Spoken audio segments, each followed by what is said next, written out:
भगवान ने कहा, अरे शांत जाओ, कहे देवी आपके घर पर हमें 7 दिन हो गए, अब हम अपने घर चलना चाहिए, चलो अपने घर पे। तभी मैया पार्वती ने शंकर भगवान को रोक दिया। ठहर जाओ प्रभु, डाली हाथ लगा दे कंधा से। हाँ, ठहर जाओ प्रभु, अभी हमारा विवाह पूर्ण नहीं हुआ है। शंकर भगवान ने पूछा क्यों नहीं हुआ है? कि मंडपम मत पर तावत सप्तमदई दावत कन्याकुमारी का। हे प्रभु, जो मंडप छाया है इसके नीचे हम बैठे हैं, वैदिक मंत्रों से पूजा हुई है, इससे तो मेरे घर की शोभा बढ़ी है। ये इनका घर है तो मंडप लगा है बीच में, तो इनके घर की शोभा बढ़ी है।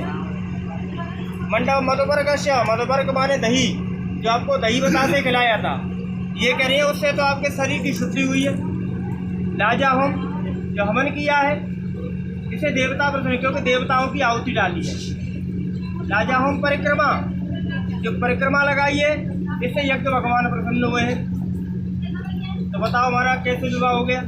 तावत सप्तमदई, 7 वचन दे दो और बायंग में ले लो। ये मेरे पिता का बच्चे है, मैं भी कुंवारी कन्या के समान हूँ, पति बच्चे वो है, उस स्थान पर मुझे जगह है।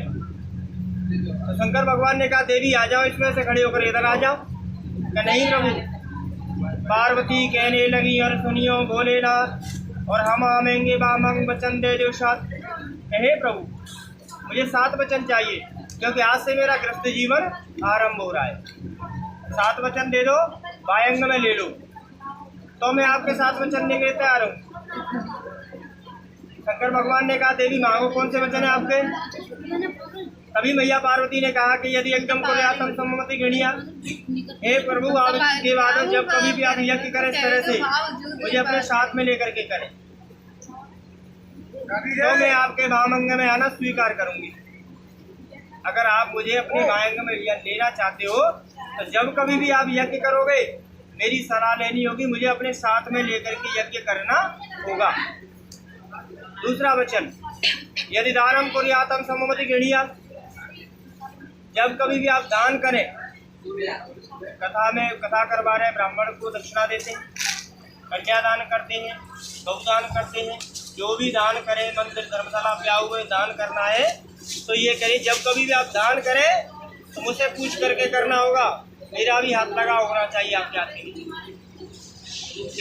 तो मैं आपके बामंग में आना स्वीकार करूंगी। तीसरा वचन, अवस्था पालन कुर्यातम सम्मति गणिया। 3 अवस्था होती है, बाल्यापन, युवावस्था, वृद्धावस्था। बालापन तो पिता के यहाँ पे गुजर गया मेरा, जैसे ही युवावस्था में आई आपके साथ में शादी हो रही है।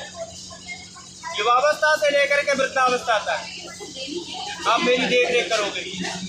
आज जिस रूप में मुझे स्वीकार कर रहे हो, आज इनका योग रूप है, आप स्वीकार कर रहे हो। यहाँ से आगे इनका गृहस्थ जीवन आरंभ हो गया आपके साथ, तो बाकी बच्चे भी होंगे, इनकी क्या गुणावस्था मिलेगी भी।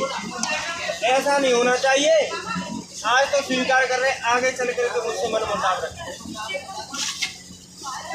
और जिस तरह से आप अपने माता पिता का सम्मान करते हो, उसी तरह से मेरे भी माता पिता का आज से सम्मान करना होगा। ये मेरा तीसरा वचन।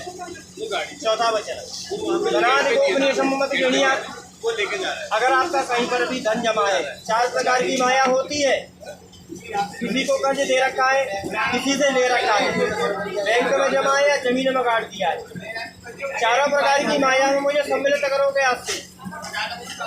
ये मेरा इसके पास इतना पैसा है, यहाँ पे जमा है, यहाँ पे गाड़ दिया है, या इसको ले रखा है, या इससे ले रखा है, कर्ज ले रखा है,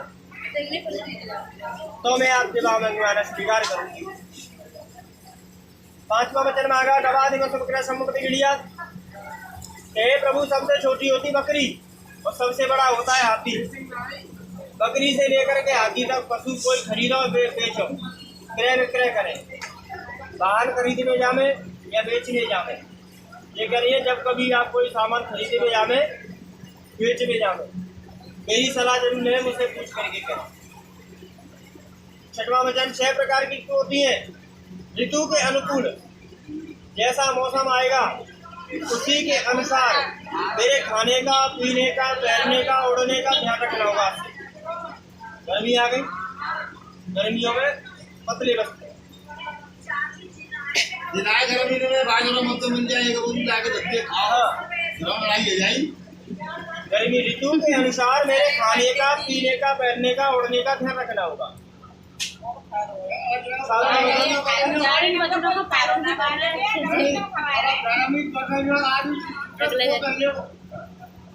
सातवां वचन, हे प्रभु, अगर मैं सहेलियों के मध्य में बैठी हूँ, या मैं अपने मायके में आई हूँ, या मैं ससुराल में हूँ, दौरानी जेठानी होती है, वो भी सहेलियाँ होती है, ननद है, वो भी सहेली है, और उस समय मुझसे कोई नुकसान हो जाए, या मैं हंसी ठिठोली कर रही हूँ, मैं जोर से हंसने लग जाऊँ, तो आपको मेरी हंसी न सोहाए, तो आप मुझे सबके सामने मारे, डांटे, फटकारे, ऐसा नहीं होना चाहिए। सबके सामने आप मेरी बेइज्जती नहीं करो, एकांत में आकर के मुझे ताड़ना दे सकते हो, मुझे समझा बस समझ ही सकते हैं, मारने का अधिकार आपको। शंकर भगवान से इस प्रकार मांगे माता पार्वती ने। भगवान शंकर ने जैसे भगवान को साक्षी मान करके कहा, हे देवी, मैं आपको 7 वचन देता हूँ।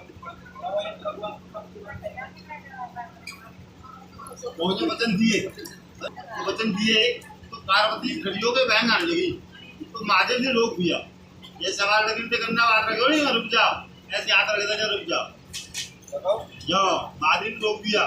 पार्वती बोली, महाराज अब क्या बात है, हमने 7 वचन मांगे, अभी भी आपने कहा है तो वचन दिए, तो आप निभाए जा रहे हैं। महादेव जी ने नहीं, भाई आपने 7 वचन दिए हैं, वो ऐसे है कि कोई भी कार्य करें तो हम तो आपको पूछ करके करें, तो आप हमारे घर में जाके मिट्टी से करें, ऐसा तो हो सकता है। इसलिए हमें 60 जोड़े 10.5 वचन चाहिए। अब यहाँ लड़का कहता है लड़की से कि मुझे 7 जोड़े 10.5 वचन चाहिए, तो वहाँ महादेव ने पार्वती से मांगे थे, तो पार्वती बोली, महाराज मैं तो आप भी हटा दीजिए, बोला स्त्री हूँ, मैं आप भी बराबर नहीं कर सकती हूँ, आप मैंने 7 वचन दिए, आप मेरे 7 जोड़े 10.5 वचन दे पाऊँ। तो महादेव जी बोले, आपने 7 वचन दिए, हमें 7 वचन दे दीजिए। फिर पार्वती जी, स्त्री को कभी भी अकेली जंगल में नहीं जाना चाहिए। तो ज्ञान अर्धरात्रि को कहते हैं, आधी रात में 1-2 बजे, 12 बजे से 2 बजे तक आधी रात्रि में स्त्री को कभी भी घर से बाहर नहीं निकलना चाहिए। तो ज्ञान बैसाख जेठ की दोपहरी को भी कहते हैं, बैसाख जेठ की दोपहरी पर रही हो चकाचक तो